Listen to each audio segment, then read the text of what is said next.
خب سلام بچه، با یه شورت ویدیو در خدمت شما هستیم با آنباکس دوتا پک چمپس. اولی پک سادیو مانه و اینم جود بلینگام. به خاطر رئالیای عزیز فقط دیرمون میشه، به خاطر رئالیای عزیز بلینگام چون چیزای خوبم داره میذاریم عقب. خب اول پک سادیو مانه رو باز میکنم.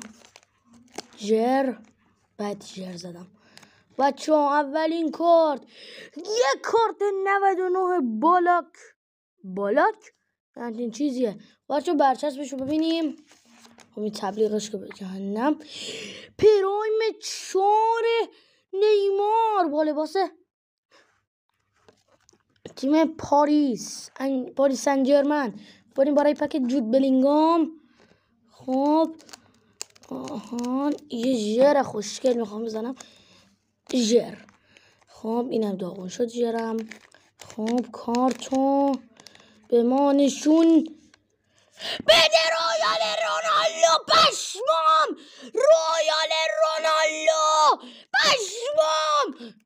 یا خدا، یا ابوالفضل، وای پشمام. کارت توتی جود بلینگام به جهنم. کارت رویال رونالدو وای پشمام. وای خیلی خوب بود پشمام. چمسو خیلی چیزای خوب داره. کرکام. وای